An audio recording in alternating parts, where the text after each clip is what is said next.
Hi, everyone. Welcome to the webinar. You should be able to see and hear me loud and clear. Let's just get the, I might look a little bit pale to you. That's just the lighting. It's sunny in London. Let's get into sharing the screen. Grab a pen and paper. You should all be able to see and hear me loud and clear. One of the things I'd like to do is for you to tell me where you're from. That's always good. And as we get ready and you get comfortable and you get used to seeing all of this stuff, and you grab a drink and pen and paper, like I said, let me know if this is your first time on the webinar as well. If I'm looking off screen, off camera, that's because I'm looking at the screens that I'm going to be sharing with you as well. Okay, so like I said, welcome one and all. We've got a good number on here. I'm going to answer all your questions as well. I've got, as ever, new slides. So I will go through all of that. Now, you may well know I'm on a bit of a mission. Everybody needs a purpose in life, especially as they get older and the years start running out. And for me, part of that mission is to teach as many people as possible how to invest. So I'll make sure for those of you who haven't got it, let me know if any of you haven't got a copy of this downloaded. My book, Investing Unplugged, got about 18 odd books, and you can see them over my shoulder there as well. Okay, so welcome. We've got Nottingham in the house. We have got Wales, Derby, York, North Yorkshire as well, and beautiful Oxford. James, hello. I've got a first timer in Peter. Good. Peter, you're going to get downloadable copy of the book, as is everyone else, in case they haven't got it, and other free resources as well. So I'm going to make sure it's well worth your time, energy, and effort. That's always my job. My campaign is to teach 1 million people how, and you can do that because of social media now around the world, how to invest better and add an extra million to their portfolios across their lifetimes. Now, I'm going to show you some mathematics of that later on. Nothing's guaranteed, unfortunately. You can't guarantee everyone's going to do that. But through my 25, 30 years ago, 25 years ago, I started writing a weekly column in the Financial Times, and I've incorporated all the information and knowledge from that period, from my Bloomberg TV, from the hedge fund I set up 20 years ago as well, to share the knowledge and information with you and do the market updates as a result. So that's the mission. That's the job. I've been very lucky in my life. Bill Lipschitz, I first interviewed for my very first book, which the Financial Times published in 1997. Bill was global head of Forex trading at Salomon Brothers. Warren Buffett was his chairman. And by meeting people like Bill and so on when I was at university, I started writing it when I was at university, and it was published when I was out of university.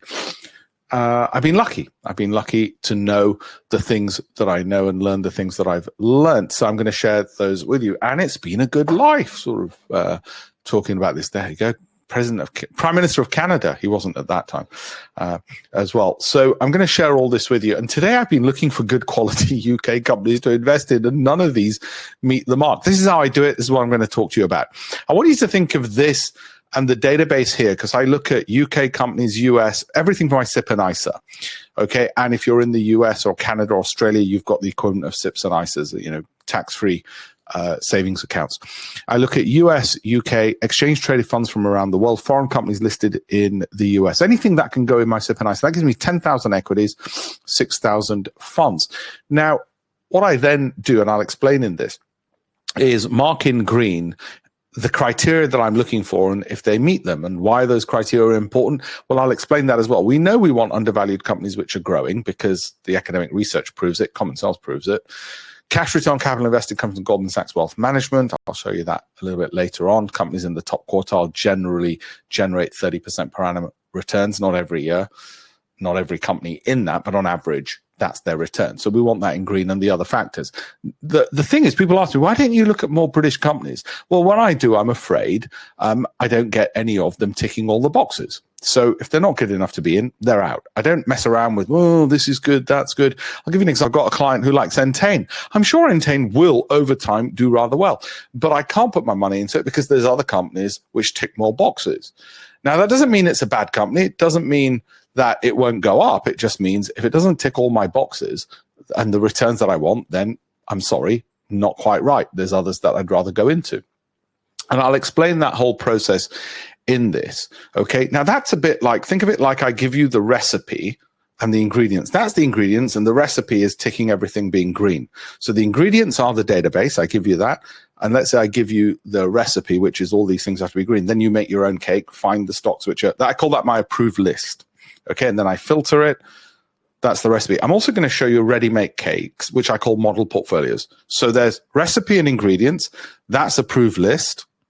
And then there's model portfolios, which is like a ready-made cake. So we'll go through both of those things in this webinar. And we'll also go through countrywide. You know, people have been asking me, well, what about India, for instance?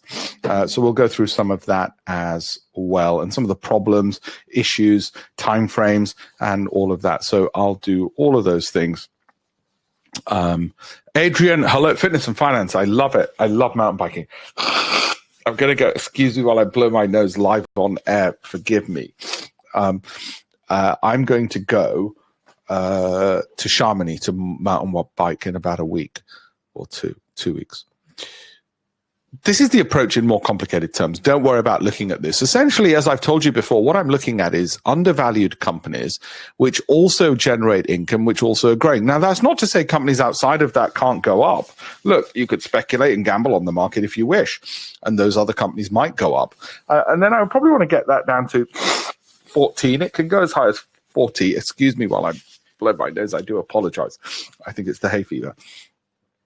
But that's it in a nutshell. Now, at one extreme, I can put a 25% stop loss and hold for 12 months. That's the more proactive approach.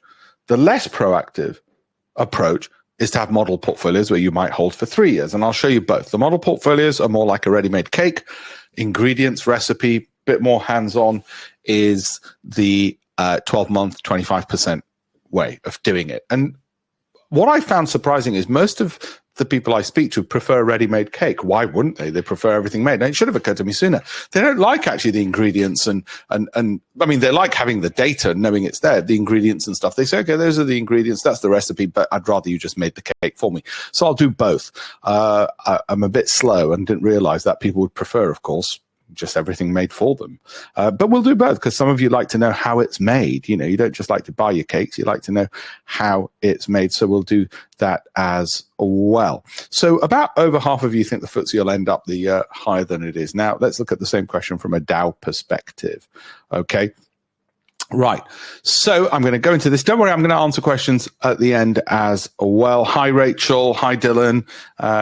All of you, welcome. Sorry, it's a bit of an odd time to be doing this webinar. I just got to squeeze them in when I can. I found this from 5 years ago, monolithic power. I'll tell you why. Because from one of my webinars from 5 years ago, if you've been following me long enough, you'll know I've been doing these pretty much every single week. For, I don't know, 15 odd years, probably feels like. I think it's been 15, 16 years. Anyway, this is from 5 years ago, as you can see. And I found this because I was going through some old slides, you know, having a bit of a clear out. You can see it there. I thought, hang on, monolithic. I was just looking at it the other week, and I'd be more than happy to hold this for another 5 years. So just so you know, it came up in a webinar 5 years ago. You can check what its price is. This is a 5 years old slide.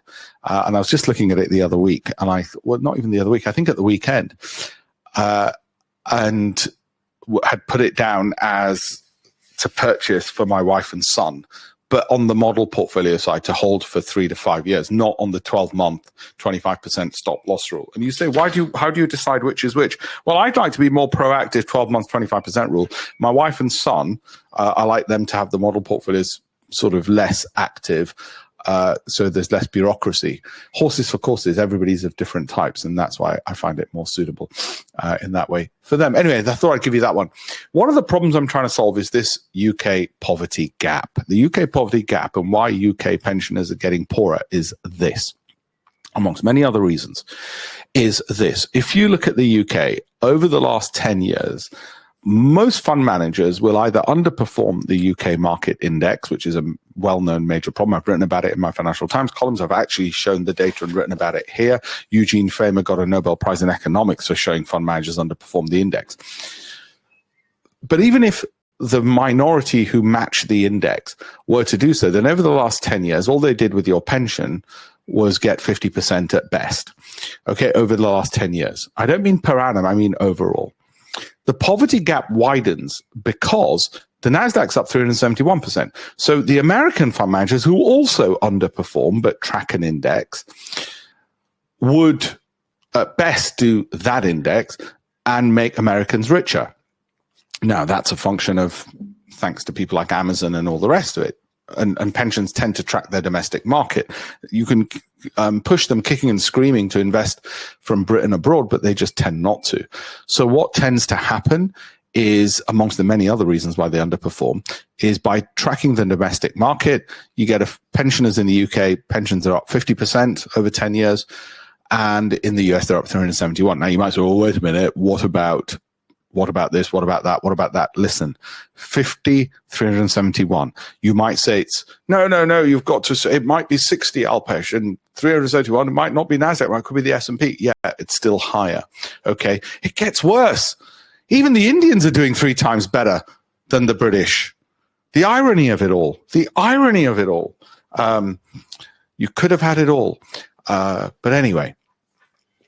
So the poverty gap is getting wider, especially for pensioners. And that's before inheritance tax and pensions tax and all the other tax issues, just even stock market performance. Okay, I don't want to scare people, but that's how it's been. And that worries me, okay, as well. Let's have a look, because it's a stock market update. Let's look at where we are on the S&P. Now, my wife and son, as you know, as of a few weeks ago, are back in slow, not fully with both feet, but slowly in. The danger with this scenario is it could turn out like this. In other words, what happened in 2022, you get a bit of a move up before it falls lower. Now, that's fine, because eventually it will get you up there. But if you're like me and you're still largely holding cash, then you want to try and buy things a bit cheaper. That's all.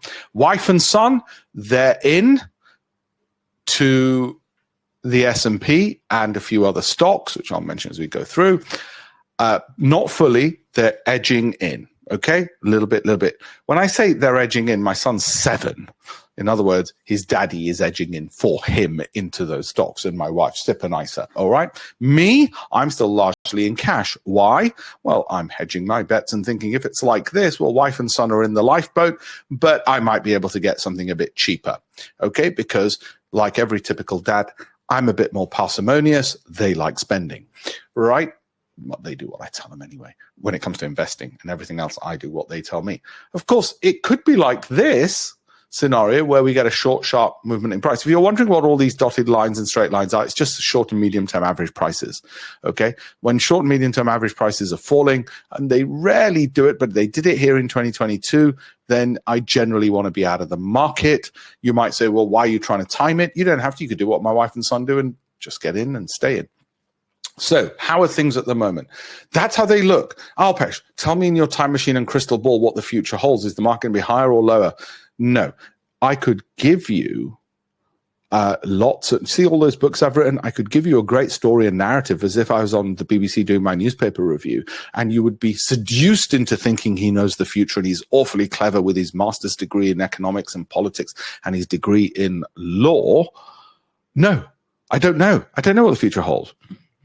But what I do know is if I've got some resilient companies which are undervalued, high growth, and producing dividend yields, I can continue getting the kind of returns I've been doing in the past.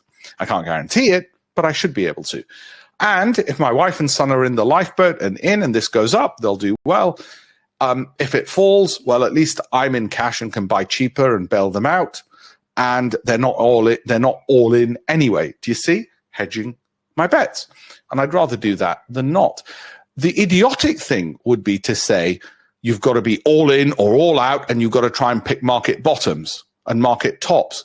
Even the greatest hedge fund managers in the world, Winton Capital, okay, Aspect, Brevin Howard, they don't try and pick tops and bottoms. They'll tell you that. They just don't. Okay, and I've got other slides which show you that in other webinars that I've done. So where are we at the moment on valuations? You are paying $30 for every future dollar of profit in Microsoft, $25 to buy Apple shares for every future dollar of profit in Apple. Nvidia, 24. A few weeks ago, you were only paying 19. Is that cheap? There's two ways to look at valuations. First of all, there's many ways to value companies. You could look at the price you're paying for its historic profits, its future profits. It gets really complicated. Its book value, in other words, its assets, essentially. You could look at how much you're paying for cash flow, projections of cash flow, all sorts, discount cash flow, all sorts of ways. Okay, and valuation isn't the only thing that moves stock prices. Valuation is one factor. Are they going to grow? Are they expected to grow? Momentum is often forgotten as a very important factor. In the hedge fund industry, in my industry, momentum is incredibly important, probably valued more importantly than anything else. Okay, so we're going to look at all of those factors, and we're going to come to look at some of these stocks as we go through. So yes, my wife and son have got into, despite what I call a daddy bear, have got into, edged into, in case it's a V-shaped recovery. They've got some feet in the lifeboat of returns. They've edged into the 2Ms and the 3As and the N, which is Meta, Microsoft, Apple, Amazon, Alphabet, and Nvidia. However, I'd rather wait a little bit longer. That way we've got both bases covered as a family. And I think it's a good, useful way of looking at things as well. When you have a future which you're not pretending to see into the future, and I can make you a very strong case why the market would go up, and I can make you a very strong case why it could fall. So in those scenarios, what you always want is a good night's sleep based upon, well, do I have really wonderful companies that I'm proud to say I'm a part owner of? Throughout this whole period, for instance, to prove the point, I continued holding, as you know, if you watch my weekly broadcast, JP Morgan and Goldman Sachs. More than happy to continue holding them. I am not trying to chase the ups and downs and whipsaws of Tesla, for instance. Okay. In fact, I'd just rather stay out. I'm just fed up. I know over 5 years it'll do incredibly well. I'm sure it will. I'm sure Bitcoin will as well, but I could just do without the bumpy ride. Thank you very much. And that allows for me pretty much to follow, by coincidence, a similar philosophy to Warren Buffett. We are not trying to time things and pick tops and bottoms. We are not trying to see into the future. We are not trying to say we've got some inside knowledge from the White House on which way things are going to go. What we're trying to say is the things we can control are undervalued, good quality companies which are growing with good dividend yields, which have a historic record through our statistical analysis, through a scientific approach of looking at historic data and saying, if they continue doing what they've done in the past, we should be okay. If suddenly everything falls, the bottom falls out, then we know the caveat, the past does not guarantee the future. And that's all we can say, unfortunately. But it's a bit like hiring somebody, and that is cheap. I saw a video recently on TikTok which said, Alphabet's really cheap. Yeah, there is no two ways about it. That is, why are you not in with 2 feet? Don't worry, wife and son are in that lifeboat. They've got a bit. But I'm just waiting to see if I can pick it even cheaper. Alpesh, you tightwad. It's like you're haggling at a Moroccan bazaar and saying, no, knock off another dollar. You can afford it. Why don't you just pay full price? Right? I know. Okay, what's coming out this week? Well, nothing particularly important. By the way, these two, Dollar Tree and Dollar General, higher risk, I warn you, if you are an 8, 9, or 10, are high risk, but over up to 24 months, they're going to do well. Okay, but that's not individual advice to you, and that's not saying go and buy it. How do you know that's suitable for your portfolio? You've got to look at it as a portfolio, and I'm going to show you a model portfolio later. You can't just say, oh, I'll just go buy it then. Well, what if it drops 50%? How do you know that's suitable for you? How do you know you don't have a bunch of correlated assets which track and mimic that movement, and so you've just doubled up and reduced and increased your risk by buying them, not reduced it? So this whole stock picking, let's get a top tip off a magazine, very bad. I'm going to show you a more sensible professional way to do it. Do I like Broadcom? Hell yes, I do. Lululemon? Well, I need to actually go there today and buy some jogging wear because the elastic's broken. Am I going to buy the stock? No. CrowdStrike has been doing incredibly well, but you can have good companies with good thesis, good valuations, but they're just a bit too volatile at the moment for me and Warren. So I'll just wait. Okay, instead. Those earnings are coming out this week, so just to keep an eye out for those. We're not going to gamble on earnings. I never gamble on earnings. So where are we? That's the 0%. This is where we are so far this year. What is that? The first 6 months, isn't it? January, February, March, April, May. No, sorry, first 5 months. Losing my mind. The first 5 months of the year. Nearly halfway through the year, and we're not up much. Doesn't matter. In 2021, Microsoft was up 50%, but 9 out of 12 months, it was either down or 0% returns. Anyway, what's up at the moment? Those two, that's still down. I think that's poorly valued. I'm going to be buying a little bit more this week. Amazon is down there. Now, for those who are on my Great Investments program, before you panic and say, oh my God, he's giving the crown jewels away. No, I'm not. You guys know exactly what portfolios my wife and son holds and in what detail, when they bought them, what the performances are, and you'll get the update this weekend. So don't think I'm giving it. Sometimes I get one or two students who go, they have a heart attack, a bit like a jealous girlfriend that I've given too much information away. So that's where we are at the moment. That's fairly healthy for the market. I know it's at zero. It's really when this and this starts bubbling up, then this will start moving up, because this S&P is really weighted by those big bubbles, not the smaller ones. And you asked me, I know the markets have been good in the UK this year, but I'm afraid over the last 6 months, there's just too many which haven't done much good. See, very few, with next to none, actually. And that's the FTSE 250, where it's all green. So when people say, well, what about the UK? What about the UK? Well, minus 22% in 6 months, minus 34. I know there's one or two which have gone up, but they don't tick enough boxes for me. And the small caps, no green. So I've got a very high entry criteria. It's a bit like Oxford University entrance tutor, admissions tutor, saying, no, I'm sorry, not enough A's. 3 A's is the offer. If the companies don't make, now it doesn't still guarantee the student's going to get a first. I didn't. My wife did. But she was clever enough to marry me. Right. Past week. This is how it's been. What does it tell you? Nothing. It's noise. A week is noise. Don't get carried away and fooled into the noise and the seduction of people saying to you, oh, this has happened in a week. It means this, it means that. No, it doesn't mean anything. A week doesn't mean anything. Tesla's gone over the weekend. If you want to gamble and speculate, be my guest. If you want to make money and not gamble and speculate, then I think you should listen more to some of the things that I'm telling you, and I'll give you a downloadable copy of this book. You'll get a good night's sleep. Not because the book's boring. It's freaking amazing. You'll get a good night's sleep because you won't be worried about your portfolio. NVIDIA, yeah. Broadcom, yep. Good. Okay. CrowdStrike, yep. Okay. We're going to look at some of these as we go forward. But you can see when you look at the past year, I'll give you an idea.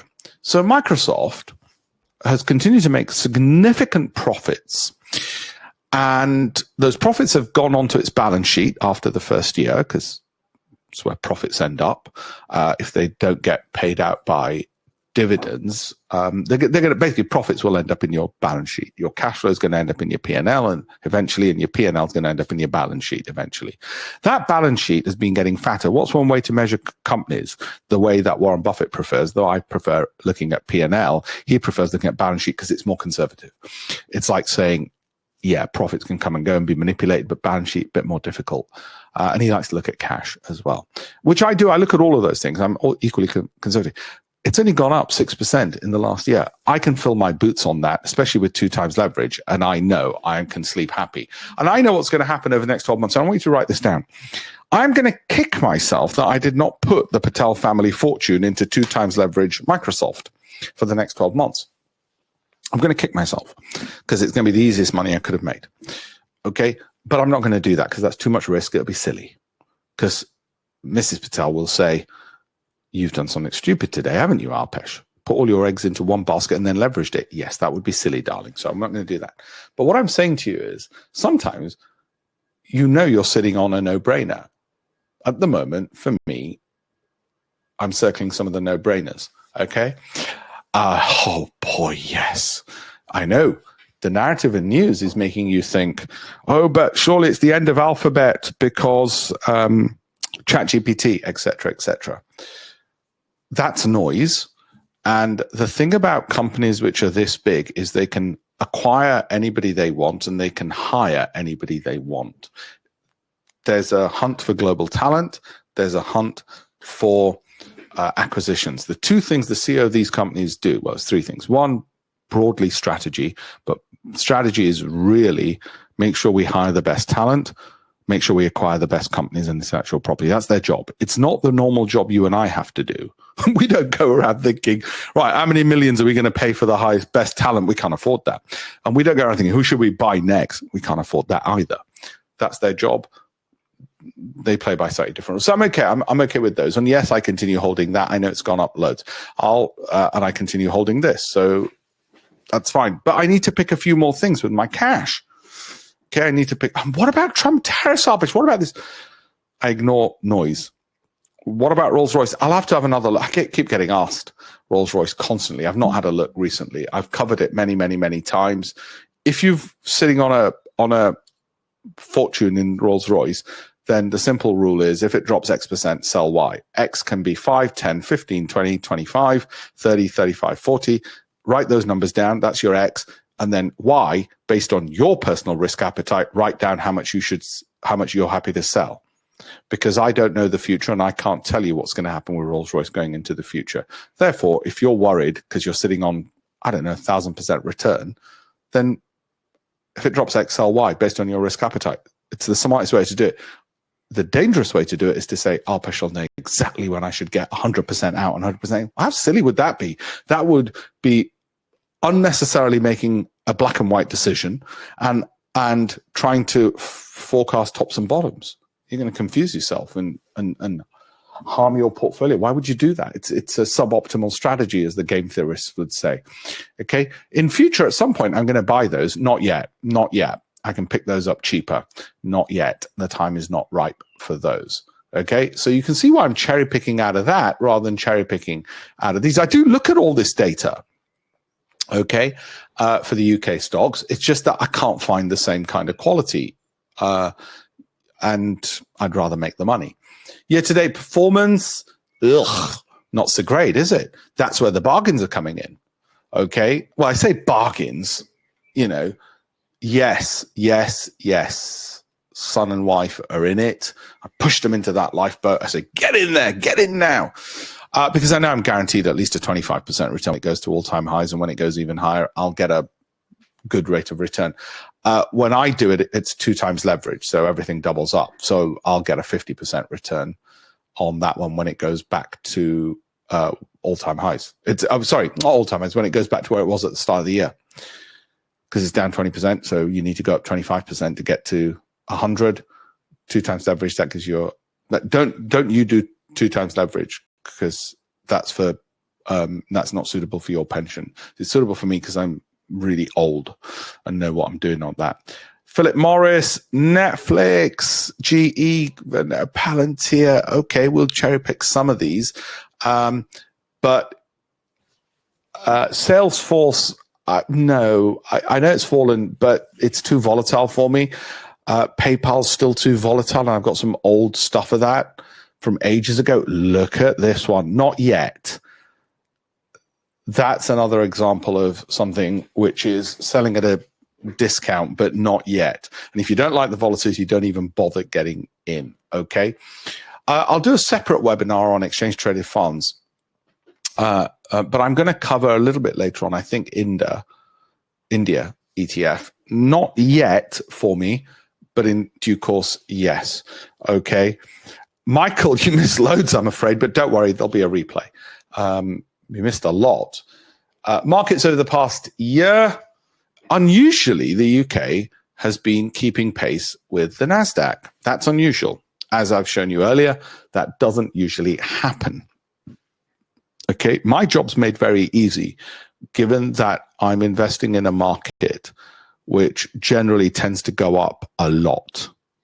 So it makes it even harder to mess things up. In fact, my job is not to mess things up by making sure that I don't pick the rubbish companies. And by rubbish, it's a bit unfair for me to say that. Overvalued, low growth, i.e. anything below a 7 there, don't have good cash return on capital invested. That's not to say they might turn around tomorrow, but I just don't want to lose sleepless nights by having things which aren't absolutely perfect. Basically, entrance exam, you're going to have 3 A's.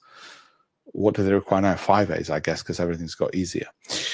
The US markets, where are we on valuations? Pretty much the typical average. What's interesting here is total profits have gone up 15%, and so has prices 15%. So that's good in the sense that there's profits. In the dot-com bubble, there wasn't. There's only three things that can cause a market crash. This is what people don't understand. Because companies have three sets of accounts, and it's companies that cause crashes, okay? It's the price of companies that fall in crashes.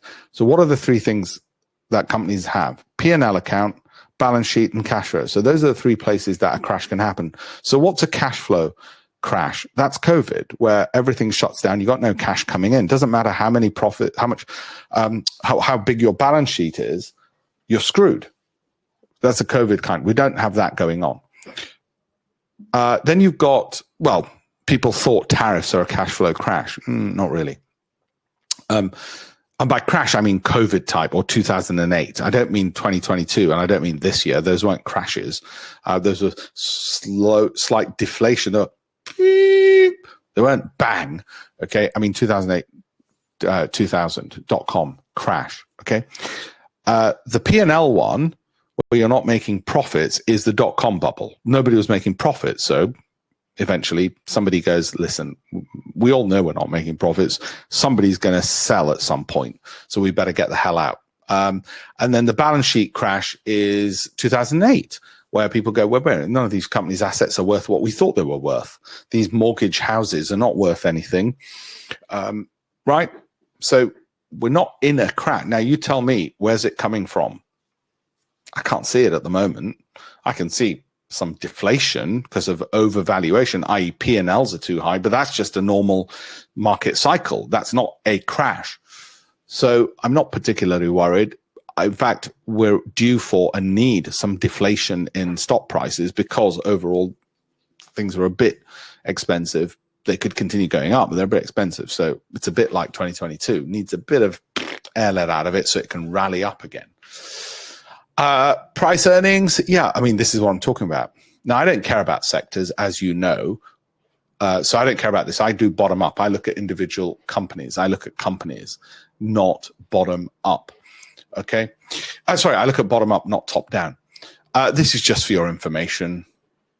Yep, too volatile. I mean, look, I know over 5 years, it's probably going to be up another 100%. Over the past year, it was up 100%. I'm sure when they get the mission, but I just don't like the volatility. I'm trying to send you a message. Just because something you think is going to go up doesn't mean you got to buy it. It's also about the comfort of the ride. A lot of things can get you from A to B, but if you don't like the ride and it's too uncomfortable, then you don't have to take that vehicle to get from A to B. I'm just trying to get people to think the right way when it comes to investing. This is the UK market, which is always cheaper than the US. For a variety of reasons. Our market cap has gone up, but profits haven't. They're falling, and so are sales. So, a bit worrying. Doesn't imply a crash, by the way. Just means growth might not be as good as we think. Okay. And that's the forecasted growth. You can take a picture of this. Sorry, I'm whizzing through some of it a little bit quicker. Okay. As well. Would you hold or sell United if you're already in? Okay, so there's three ways to look at it. You can only do buy, hold, or sell. Now, I wouldn't buy it yet because it's volatile and you might not like the volatility and it might fall further. So let's just wait.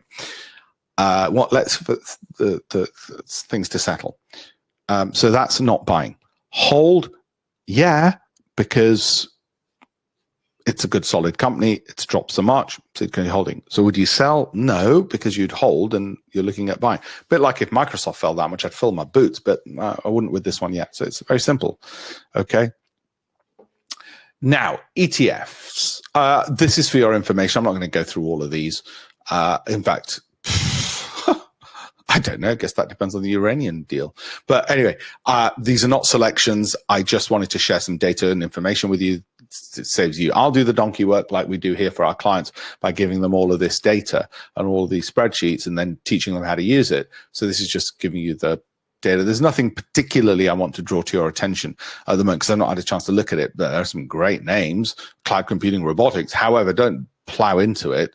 I'll probably do a webinar on these. So keep watching my webinars, because I will do a webinar probably on these in due course to see if they're any that good. Just because they say sexy things like European defense and blockchain and crypto doesn't mean they're going to perform well. So so be careful. Okay. I'll do a separate webinar on just the UK. Like I said, just because they've gone up in the past month doesn't mean you dive into them. So that's another thing as well.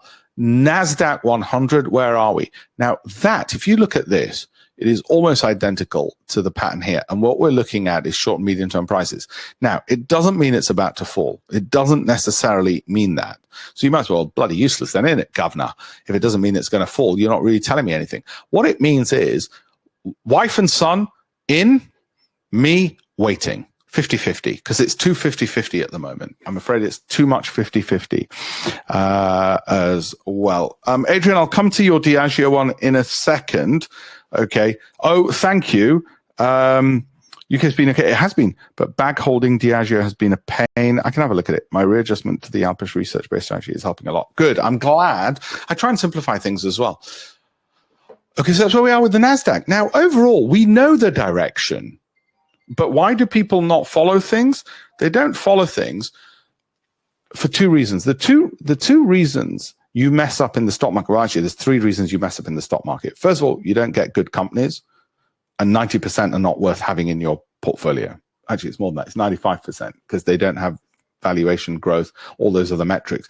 They let anybody list pretty much on the stock market.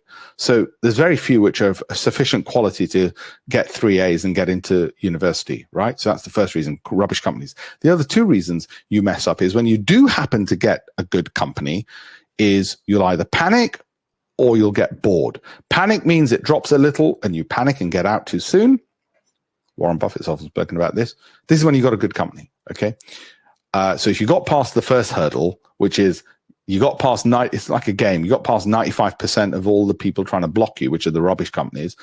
You got into the forest of delights.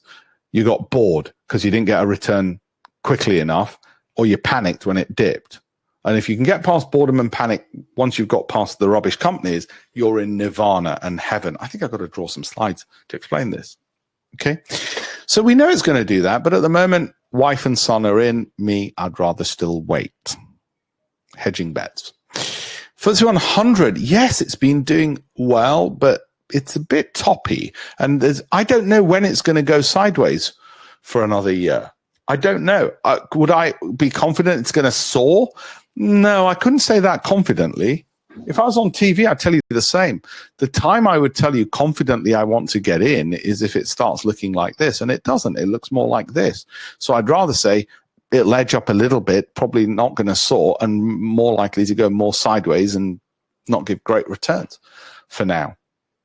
That's the obvious thing for me to say. I would also say I could be wrong, and it might just soar and go double in a year. Could. Anything's possible, but not probable. Yes, I'm into that, but that's me. Not fully edging in. Wife and son are in the S&P, are in the leverage part, but you shouldn't ever leverage in your pension. Ever. I can, you mustn't. All right? That's the danger. It could easily halve. It could halve. But I know what I'm doing, and I'll keep an eye on it, so I won't make that error. And I'm looking for them to do that. And also, I didn't put much in, either their money or mine. Edge in a tiny bit. So anyway, just letting you know. There is another way to cheat when it comes to investing. And this is essentially what Warren Buffett does as well. Except he doesn't look at this data, but it's another way of doing exactly what he does. This is what an amazing company looks like. I want you to guess which one I'm referring to. I'll give you a clue. Have I spelled forest wrong? I spelled forest wrong, haven't I? Because I've put one R in there. All that education wasted. Apologies. Honestly, I think in later life I might be dyslexic because I keep making a lot of spelling mistakes, which I never used to make in my younger years. Forest for the trees is the clue. What company is it? Put it in the chat box. Profit playbooks, where you put the market movements in context. I can't remember which ones that is. I can't remember, but we can discuss it. Now, that's what an amazing company looks like. Let me give you, and it's one I've held for many years. It's one that rarely, like 2022, and at the moment, me, but not my wife and son, are out of. But I know I'll be getting into with 2 times leverage as well in the future. Now, what is that? That is hypothetical. Well, it's hypothetical in the sense that it's looking at the historic movement of the stock and then saying, because I'm a mathematician, well, I was up until the age of 18. I got the maths prize at school, so that makes me, overqualified, doesn't it? But what I mean is, statistically, these are the range of movements which are not guaranteed to happen in the future, because there's nothing in the future that's guaranteed. Nothing in anything. Okay, it's not guaranteed I won't wake up tomorrow morning with 2 heads. But statistically, this is what's happened historically and were it to repeat itself. Now, I'll tell you why Buffett looks for companies like this, and there are very few companies which have this kind of price pattern of distribution of returns. He looks for these because he's really looking for companies which are likely not to drop too far and over a longer period are going to be positively skewed. Private investors wrongly think there are loads of companies like this, and anything they touch or somebody mentions it in Shares Magazine or on CNBC will be like this, positively skewed, highly likely to drop. The mistake private investors make is actually only about, 10,000, 5 of 10,000 is, 0.01%.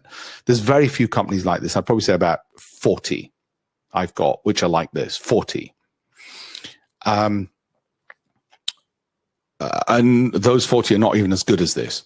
They're like this, but they're a little bit worse, not very worse. Everything else is dreadful. In other words, everything else in 50 days, you could easily be down 50%. So, and over 250 days, you're highly unlikely to be positively skewed.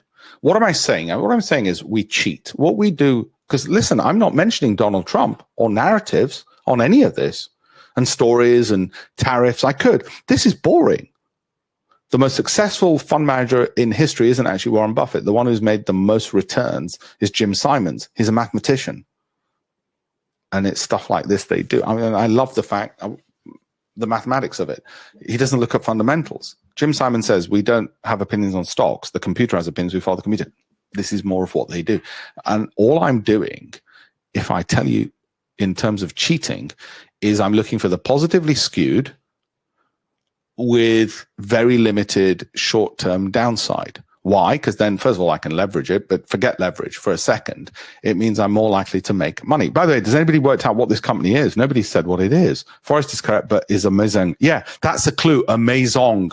What do amazing companies look like? This is a company. Amazon. It's Amazon. Forest. Trees. Amazon. It's wasted on you. It's wasted on you people.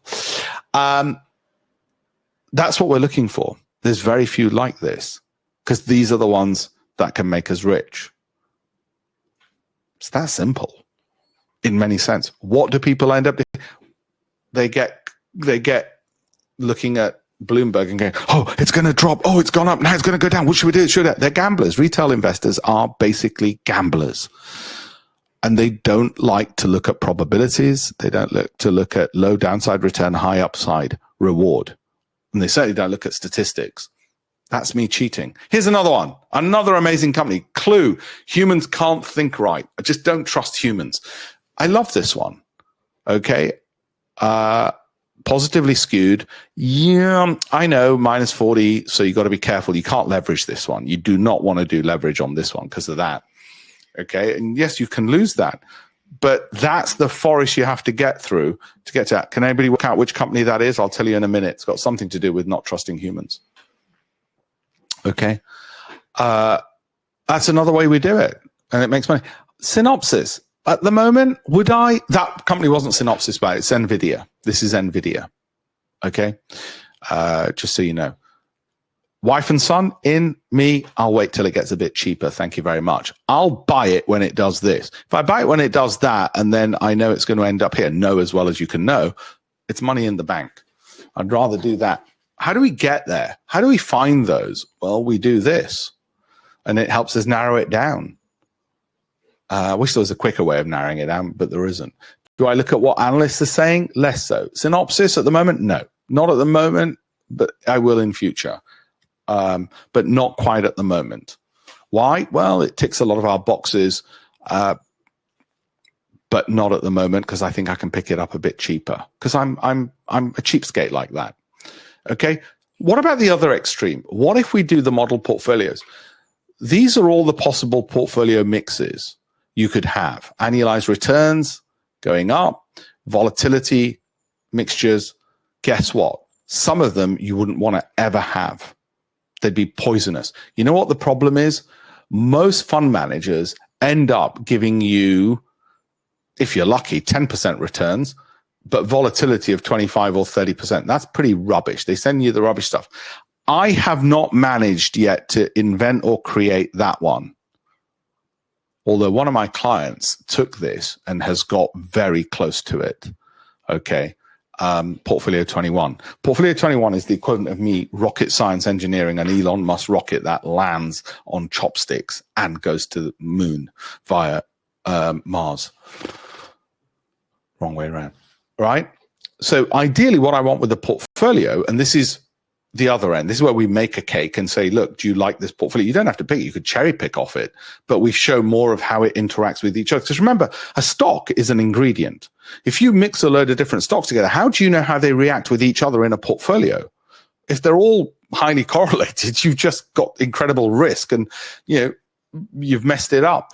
And the metrics that I'm looking for are if they continue to do what they've done in the past, which is a massive if, and there's no guarantee of it at all, ever, then what's my doubling time? What's the probability of being down after a year? What's the probability of being down after 2 years? I need those two numbers to be close to zero. I need that to be as close to zero as well. I basically want these to be as close to zero, all three of them, as much as possible.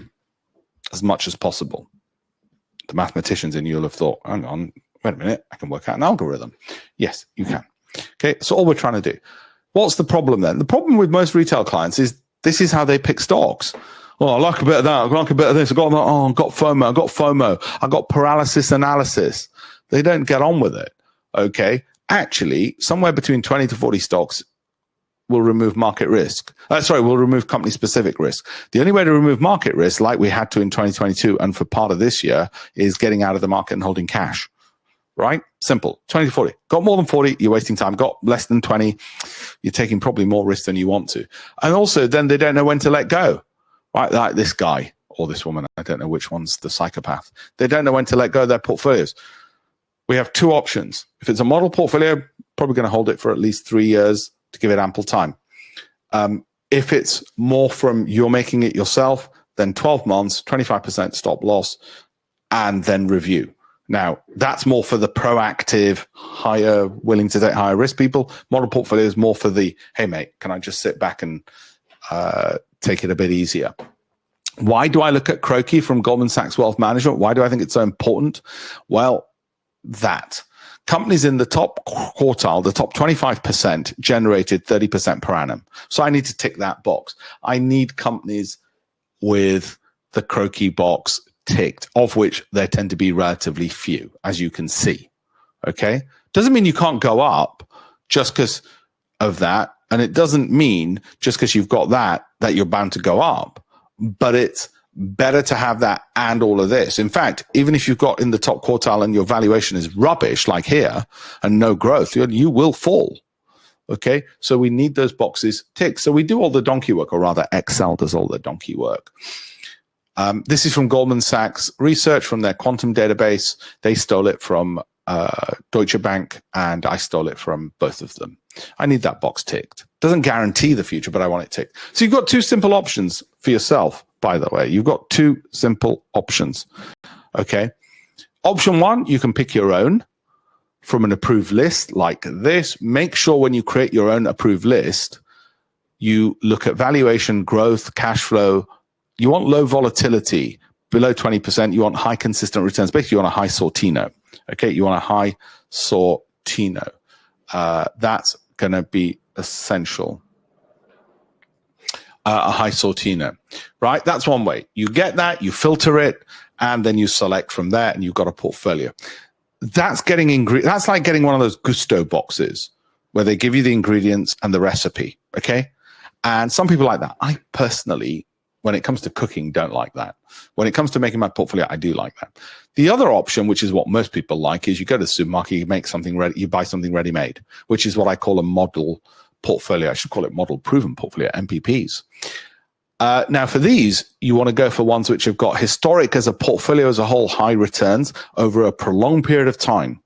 Okay, not just 1 year, 2 year when the markets were good, but did they survive 2022? Even if they were down then, did they recompense for it before and after? Okay, you want potentially ones with higher drawdowns to low drawdowns so you can see which ones suit you. The higher drawdown ones, you want a higher return. The lower drawdown ones, because you're too scared of drawdowns, you're closer to retirement, you're in your 50s and 60s, you'll go for lower returns, like say 15%.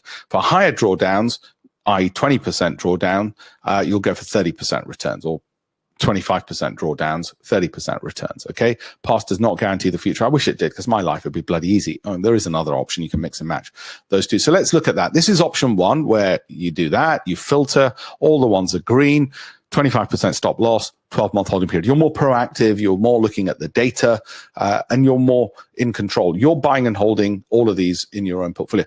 This is somebody like Ravi. We give medals out to students who get 100% return ones. My job for my family is basically that, okay? Very simple. That's the pick your own 12 months, 25% holding off an approved filtered list. Simple. All the donkey work done for you, all the data in front of you. But you've got to look through all the database. You've got to look through all 10,000 companies, because there's too many rubbish ones. If you look at a small group like what's in this week's edition of Shares Magazine, that's not going to be very useful. How does it do? Well, the good, the bad, and the ugly. Let me give you the good, the bad, and the ugly. Good. 2024 was good, not because I'm clever, but because the market shot up. Wasn't me. That was what we said in January. By the way, if we looked at our May to May list, it wouldn't have been this good, because May to May, i.e. May 2024 to May 2025, includes this year where Trump tanked it. So it wouldn't have looked as good. I'm just lucky that calendars begin in January and not in May. So please don't think things are guaranteed. Okay, they're not. As Warren Buffett said at his last annual general meeting, Tim Cook, is it Tim Cook? Shit, my brain. The CEO of Apple has made more money than for Berkshire Hathaway than Warren Buffett ever has. That's my point. Nvidia has made more money for me than I ever have for myself. If that makes sense. Do you see what I'm saying? And you might say, well, it's bloody obvious. Yeah, well, freaking Apple in Warren Buffett's portfolio is bloody obvious, but private investors won't pick the obvious. The good, the bad, and the ugly. Sorry. So this was, that was good. This was also good. Unusually so. Please assume that will never happen again. Come on. If I could get 80% per annum every year, geez, I'd be the world's richest man. I can't. 2023 was a good year for the market, and we happened to benefit from that. And these were the companies. Do I still hold them? No, because these were 12-month holds or 25% stop losses. Okay. So yeah, it was good. Are these obvious names in hindsight? In hindsight, they're obvious bloody names, but we didn't do it in hindsight. We did it in foresight. Okay. So let's look at the ugly and the bad. 2022 got 0% return. That's your 2022. We got 0% return. Let me say that again. I wish I could get rich quick. I can't. I don't know how to, because 2022's happened. 0%. Let me say that again. 0%. So sorry to disappoint people who think it's 40% and 80% every year. Nope. Those 2 years might never, ever happen again. Although I'm fairly confident we'll do fine. We'll do fine with our approach. But if we get a tailwind like we did, we'll do incredible. Why did we get out? Very, very simple in 2022. That. Short and medium term prices, short and medium term prices are falling. When that happens, get out. I'm not going to go into greater detail on that. Anyway, I said, well, wait a minute, Alpesh, if you just waited and held, you would have got back in at pretty much the same levels you got out. Yeah, but I would have missed the drops, and I'm happy to do that and hold cash and have a good night's sleep, worst case. That happens. So there we go. Best case, might even pick some stuff up cheaper. But even if I don't pick anything up cheaper and I end up getting back in when it's back there, so what? At least I slept easy then. But 0% is what happened. Why was it 0%? Why didn't you buy Eli Lilly in 2022, Alpesh, when you said it's going up and you kept saying, I'm not going to buy it though? I don't have the kahunas to buy something just because it's going up when everything else is falling. And it went up. In hindsight, I could have, should have, and I would have looked really clever, but I would have gone against my process and procedures and my own risk appetite. Listen to that carefully, what I just said. So what's option 2? Well, option 2 is the easier one that you can structure, which is you go for model portfolios. This is a model portfolio a client created. Remember, I'm trying to get to 30 and 10. He's got close. I didn't do this. A client created this model portfolio for me to analyze based on looking at the filtered list on there from the approved list. Now, it does include 2022, but it's only got 4 years worth of data. You might say, why only 4 years? Well, the reason it's only got 4 years worth of data because some of the stocks in there hadn't IPO'd before that. You might say, well, it's too little. Well, I don't mind because first of all, the past doesn't guarantee the future anyway. And secondly, it includes 2022. So even after 2022, this is the annualized return. Oh, and there's about 25 stocks in there. So it's not like it was just one stock. Okay. Doesn't matter what's in there. The point is, that's what we're trying to go for. That's what we're trying to go for. Okay. If we can get these two numbers as low as possible and this as high as possible is what we're trying to go for. And yes, we know about Monte Carlo simulations and efficient frontiers and all the rest of it.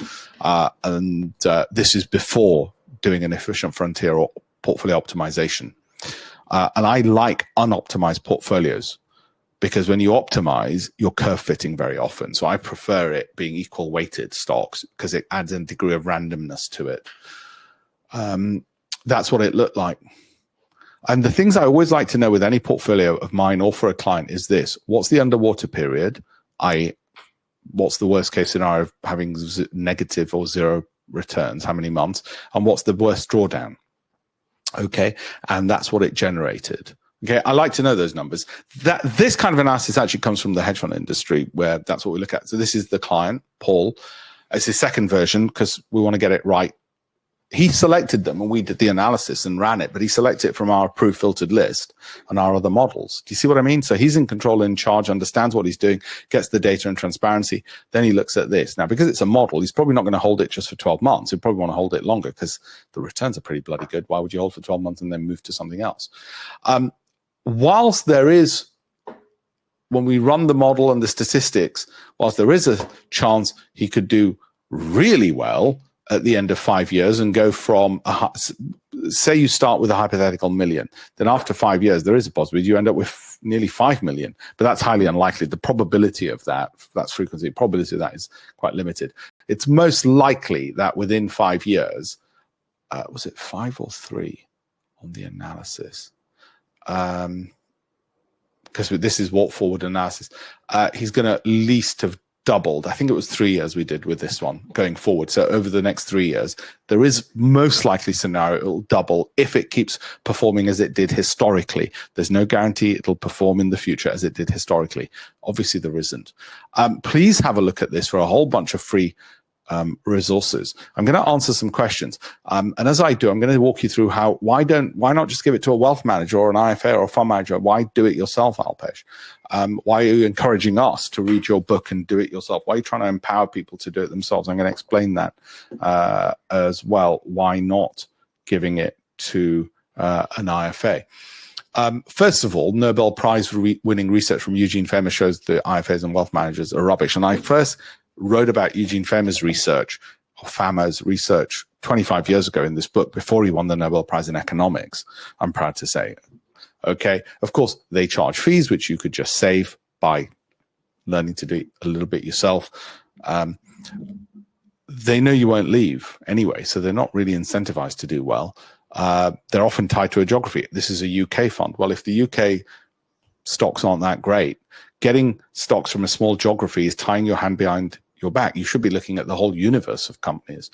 Fund managers are tied to a style. They might be told by their employer, you can only pick growth stocks. Well, what about undervalued growth stocks? Nope, even if they're overvalued. So they've got a small universe to pick from. There's a whole bunch of other reasons why they're just rubbish. And it's been well detailed why wealth managers, IFAs, are restricted. They're restricted. It's not their fault. They're intelligent people, but they've got their hand. If you said to me, you can use your approach, but you can only pick companies which have a postcode for their headquarters of W1. Well, obviously I can't do a good job. But if you say, well, I'll pay you lots of money to still promote it, then I'll say, okay, I'll do it for you. It's still going to be rubbish. That's why it's got to be a big database. They don't do it that way, fund managers. They're handcuffed. This is Vitality's 91. So Vitality do this for you. 91. No, really bad. Look at that. 3 years, minus 2.3%. That's one of my earliest students. And he came to me with his portfolio and I showed that that's me recording. And that's how much it was down. And I said, look, just because they say 8 and they have these diamonds in A, please don't fall into that trap. That's all marketing gimmicks. And there's just too many marketing gimmicks. Let's say you're going to invest over 15 years. Your portfolio will change over that period of time, just as it has for Warren Buffett. And let's say you've got enough drawdown risk appetite that you can do 5%, a little bit better than the average of the S&P index tracker. The index tracker is 15% per annum. So you do a little bit better than that, thanks to all this data and my help. Okay. And you got 10K in and you put that much into your portfolio. That's what you'll have. 10,000 becomes 600. That's what happens. Why don't everybody do it? Well, for a very simple reason. The money really gets exponential after 7 years. Even if you did it for the first 7, you get a 7-year itch and you think, oh, bugger this, I've hardly budged compared to my contributions. I can't be bothered. Whereas actually, this is where it gets exponential. As Warren Buffett famously said, very often has said, I've done very well because I've just lived a long time. He's at this end of the curve. So every year it just goes mental. But to do it, you need to have started there. So my son, who's now 7, yes, he's at long last at this, where it just starts getting exponential. Okay, good for him. By the time he goes to university, the bugger's going to be getting about 150 grand in just passive growth. Not every year. Some years you do better, some years you do worse. I think I already explained that one. The 2 mistakes retail investors make: panic, boredom. If you've got good quality companies, you shouldn't do that. This is Microsoft in 2022, 50% up, 9 out of 12 months, it went 0%. People go, what? Where's the 9 out of 12 months?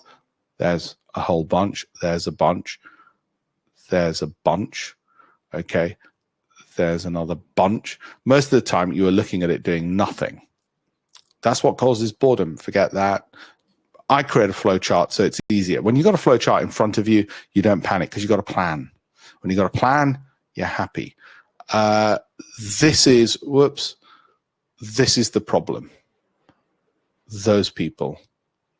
I still get people telling me, no, they've all changed. The leopard's changed its spots. And I'm like, I don't think, mate, the leopard has changed its spots. Underperformance is what most of you say frustrates you about, people like this. And it's because they shove it into UK funds, which do pretty poorly because they just don't make enough money by shoving it elsewhere. And they still charge you 5% for the privilege. And people keep paying it because they do very good marketing. Okay. And then they keep saying, when they get criticized and get caught out, they go, oh, it's okay. That's the former government's fault. It's not us. Just like politicians say. If you want to create it yourself and don't want me doing it for you, i.e. giving you all the data or the model portfolios, this is what you need to do. All right. So I'm going to give you what you need to do. You need to have a valuation metric. Okay. I don't care which one it is, but you need one. You need a growth metric.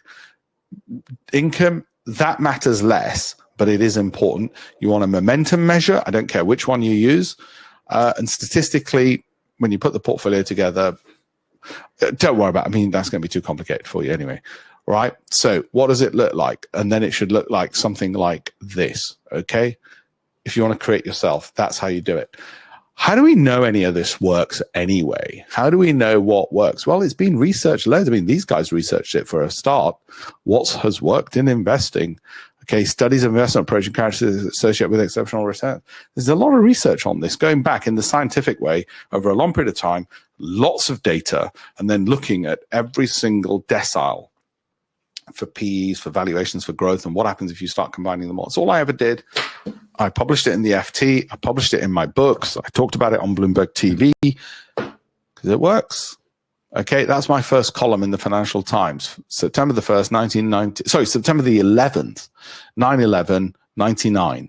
And I said, I'm selling my UK holdings and buying principally US ones. And the reason wasn't growing for growth. The reason was, you read the whole article, and it's right there, you can take a picture and read it later, was because I had more choice. It wasn't because I foresaw AI. Nope, I had more choice. If I have more choice, I can do it a lot easier.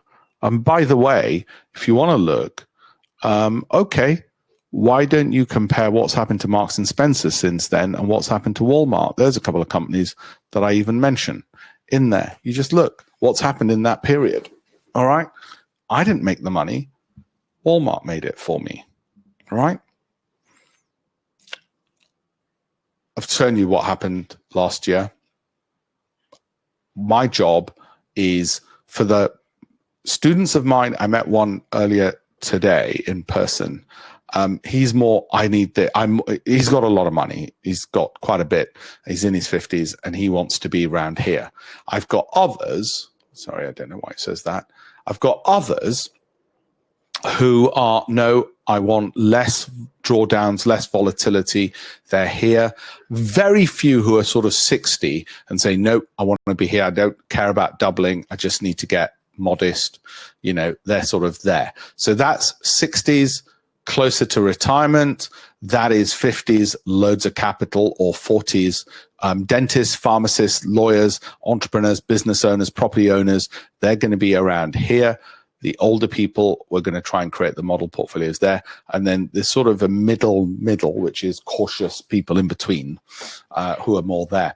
And everything should be suited to you. You can't just go picking on stuff at a pub. You know, somebody said, so I'm going to do it. I know I'll be doing well, not because of any skill that I have, just as Warren Buffett honestly said, it was Apple, not him, because it's not me. It's this. Average positive return, 32%. Positive returns, 88.5% of the time. My job is to miss those negative returns. Got it? Net, you make money because you've got the wind on your back. That is the point. You've got the wind on your back. It's not me. Again, I'm glad Warren Buffett said it. He said Apple's made the money, not me. Okay, have a look at that if you wish to see just videos of people talking about the approach. Remember, you can open a SIP, ISA 401k with any broker, including Barclays or Hargreaves Lansdown. It's not a paid endorsement by Barclays. I'm just saying it's easy. Please, please, please, if I have to leave you with one message, and I'm going to go through the Q&A if there's any, is this. Please be careful of things like Scottish Mortgage Investment Trust, where they lose so much money because you think, and they lost 50%, because you think, oh, surely they'll go into cash in 2022, years like that. Surely they know what they're doing. That is proof they don't know what they're doing. And you need to take control of it. Otherwise, it's your own damn fault if your pension halves. I have the Great Investments Program. For those who want all of this done for them, the data given to them, lifetime access to me. We don't charge fees or subscription fees, daily, weekly, monthly. We give lifetime access to both me and the data, People find that unbelievable. Because we're trying to turn asset management on its head. What we want to do is give all the control back to you. So you get the data and the knowledge. And we said, what are the things that are unthinkable? Well, what's unthinkable is you don't charge daily, weekly, monthly fees. You don't charge fees based on assets that people have. You let people keep their own money with whichever broker they want. You let them do all the decision making. Well, what happens if you fall under a bus, Alpesh? Well, it's a company. The data can keep coming out to you. We've got a whole big company of people. And what about the knowledge and getting access to you? Well, actually, we recorded everything as well, so people would know what to do, just as a backup in an insurance vault, which we call our online program. Well, why are you giving them lifetime access to you? It is the best way to guarantee them that you know you're serious and you know what you can do. I want to eventually get venture capital investment into the program and then float it. I've spoken to the London Stock Exchange and venture capital investment. That's the industry my wife's in. So I should be able to do that as well. That's my goal, but that doesn't concern you. What I want to do is get 350, maybe even 500 people in first. those 500 will have lifetime access to me. Going forward, once we get past 500, we won't do that because we'll hit my capacity. But for the first 500, they'll always have access to me. Will always have access to me. And they won't have to pay any subscription or anything else ever. It's just one-off. Why do we do it that way? Because we think it's the best way of saying to people and assuring them, the best guarantee I can give them, we know we're onto something which is very valuable. Your IFA wealth manager won't ever do that. The moment you stop paying them fees, they'll stop speaking to you. We said, nope, nope, nope, one-off charge so you know what it is. And we created the model portfolios. No increase in cost to anybody or anything else. Okay. That's why I created it. If you would like, and this is where you're going to have to be quick because we've got a backup website in case it gets filled up. I'll continue doing the free stuff, but for those who want everything done for them and want access to me one-to-one as well, the education and the information. Education and information, it's not personal individual advice. What it is we give you all the data and show you what you should do, and then you say, right, can you give me the data on all of these stocks? I really like these now. Alpesh, they're from your filtered list for a portfolio for my risk appetite. Is this right? And I give you all the data and education information. You go, yeah, I like these, Alpesh. I'm going to go with it. Or you might say, no, you've educated me that I shouldn't be doing that, Alpesh. That's how we do it. Okay, and that's my ambition with it. We had a launch in Zurich and Geneva. I'm in Paris in 2 weeks. Okay. So, any other questions, let me know. Roger, looking forward to the ETF. I'm going to do a separate one for that. I'm currently researching S&P 500 ETF products for my pension. There seems to be identical funds in either USD accumulating or GBP accumulating. Are there any advantages one over the other, longer run UK returns perspective? I personally think it's horses for courses, and no. You might say, no, I'd rather stick in the US dollar ones because if I sell it, my broker won't charge me a currency conversion fee. So maybe you want the GBP version.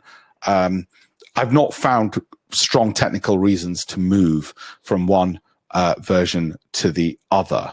Okay, Roger, but it's a great question. I could probably do a detailed article on it if need be. Profit Playbook, something like that, were videos where you discuss recent news and trends to put some real life context in the market. I remember you speaking a lot about impact of tariffs and how it may increase money for the treasury. Oh, I see. Yeah, I guess I've spoken less about the narrative and what's going on. I can do that. No, that's useful feedback. What I can do in future is just do one slide where I talk about where the S&P is and what's going on and what's relevant and what isn't. Okay, forest is correct. That is a maison. Can't see the forest for the trees. Exactly. What do you think of Novo? I'll be buying it soon. Right now, I think I can get it cheaper. Wife and son already started buying into it. Okay. So that's what I think about Novo at the moment. Joined late, there'll be a replay. Thoughts on Palantir? It just keeps going up. Great momentum play. The problem we had with it is the only problem we have with it is we didn't have enough data because, let me just check again, Palantir.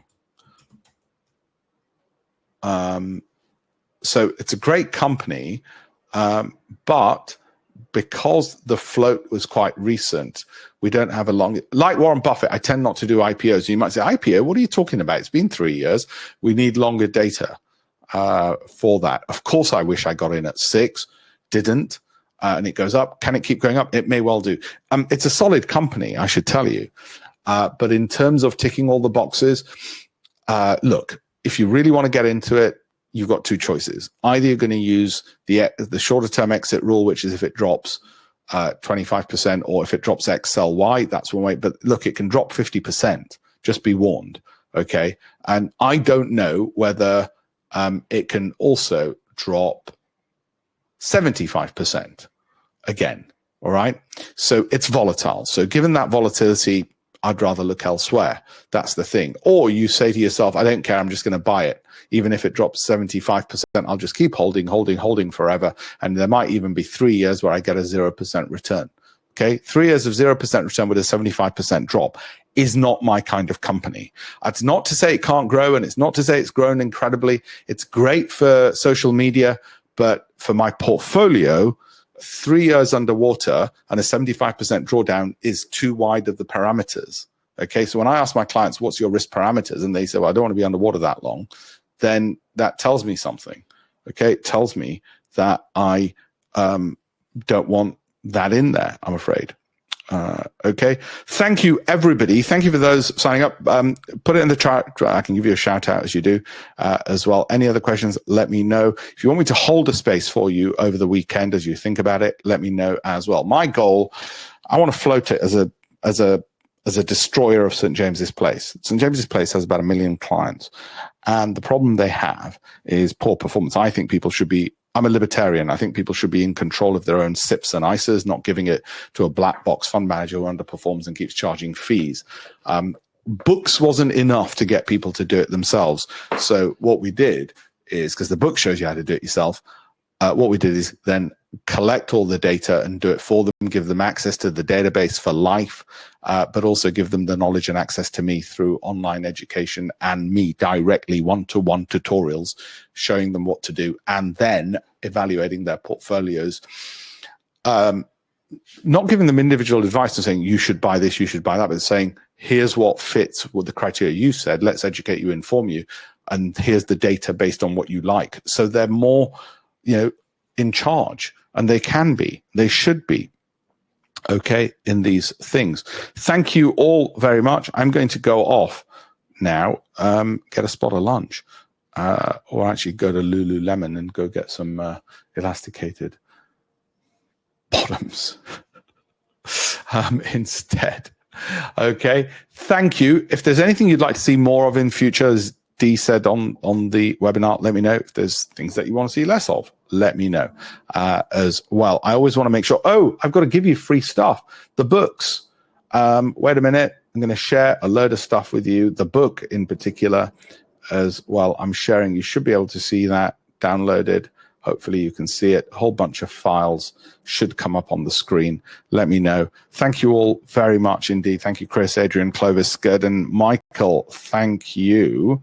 I appreciate it. Great session. Thanks. Looking forward to the ETF session. Yeah, I'll make sure I do an ETF one. I'm also going to do a UK one. Even if there's nothing in the UK that I like, I think there's at least worth doing the UK one.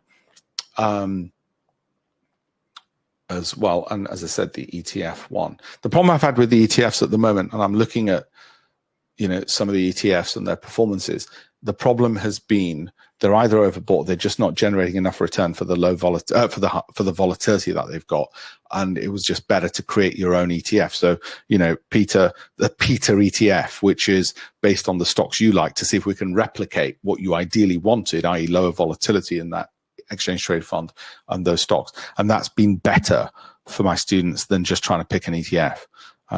Okay, and I know it's tempting to say, what about gold? What about gold? It's been going up, but that, you see, people say that when they don't have the whole gamut of data in front of them to select, then they're less chasing whatever's in front of them. You see what I mean? If they only go to McDonald's, they're going to get unhealthy food. But if you say to them, okay, here's Deliveroo, and you can pick from a menu of a whole bunch of restaurants, then you're going to pick something better, hopefully. The book download should appear as a file. If it doesn't, let me know. Oh, I'm going to go. It's my wife. Hi. Oh, no, she's put the phone down on me. She probably worked it out. Okay, thanks, everyone. I will speak to you. Raj, it should come up. There should be somewhere where you can see files. If you can't, just email me and we'll get it out to you. For the private messages, thank you. Yes, you should have a link within the hour to download the Great Investments Program for those who signed up and have messaged me. That's what's the next step. And then we can have our first onboarding call tonight, even if you wish. So thank you all. Thanks, everyone. And I look forward to speaking to you all and hearing from you soon. Thank you.